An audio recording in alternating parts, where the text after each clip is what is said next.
Hello everyone, my name is Ikegwonu Joshua. I help parents redefine the dreams and minds of their teenagers. Today, we are continuing a series we've been running, Why Teenagers Don't Read. And we want to focus on they need a reason to read. You'll be wondering, what reason can you give to your teenager to make him or her read?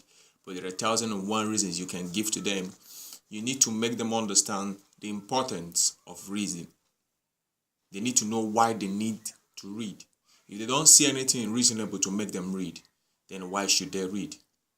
I used to tell my siblings one story.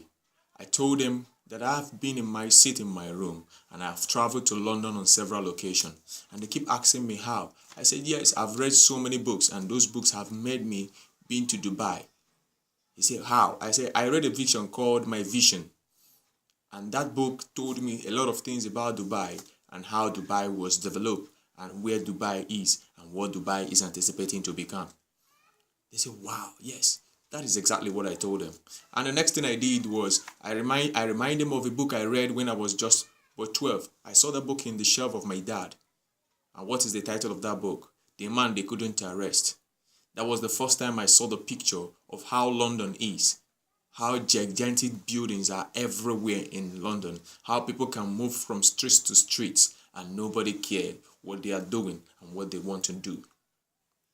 These are few things I gathered from a book I read some years ago, and I told them I knew all of these things without stepping into the town, but I have the knowledge of how the town is. I can picture from the book what is being said. How? It's a wonderful reason. I saw that in a book. I've been to London. I've been to Dubai. Through where? Through the book.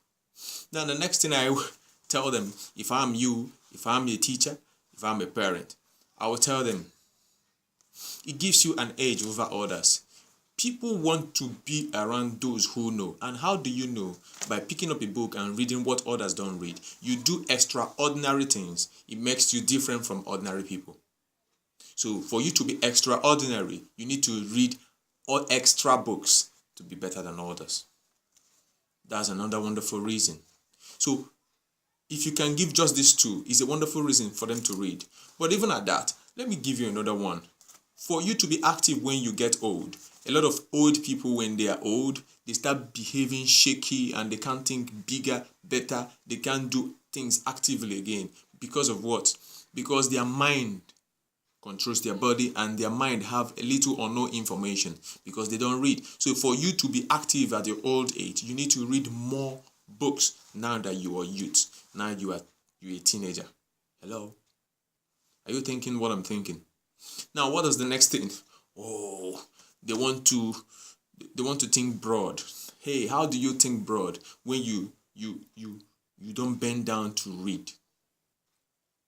The only way you have answers to any questions bring to your table is when you read broad. You can answer any questions because you have read a lot of information through a book, through a magazine, through a newspaper.